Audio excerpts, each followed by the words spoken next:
সুদের টাকা দিয়া ঘর বানাইলাম, এই ঘরের ভিতরে 4টা 5টা রুম, এক রুমের ভিতরে আমি থাকলাম, আর বাকি 4 রুমের মধ্যে আমার সন্তান থাকলো, মা থাকলো, বাবা থাকলো, ভাই থাকলো, বোন থাকলো।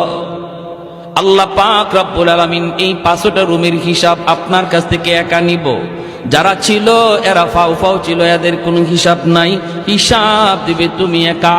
এজন্যই তো এক বড় ভাইকে ছোট ভাই বলতেছে, ভাইয়া সাবধান, ভাইয়া তুমি সুদের ব্যবসা কইরো না, সুদে টাকা আইনো না, সুদখোরের কাছে তুমি যাইও না, অল্প হলেও তুমি এর উপরে সবর করো, আল্লাহ বরকত দিয়ে দিবে। বড় ভাই কই চুপ থাক, তুই মাদ্রাসায় গেছো মাত্র, এখনই পণ্ডিতি কইরো না, এখনো কিন্তু বড় হুজুর হও নাই, চুপ কর, তুই বেশি কথা বলবি না। ছোট ভাই বলতেছে, ভাইয়া ও ভাইয়া তোমার হিসাব কিন্তু কেউ দিবে না, কেউ দিবে না, হিসাব শুধু তুমি একা একাই দেওয়া লাগবে।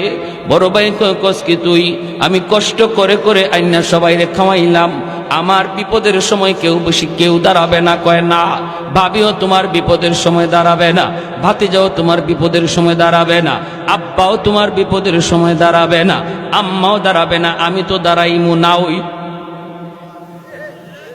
বড় ভাই কস কি তুই, মাসের মাস তরে বেতন দিই আমি। কয় যত বেতনই দেও, বিপদে যখন পড়বা আমি নাই। বড় ভাই কস কি, আমার বউ? বলে বউ না।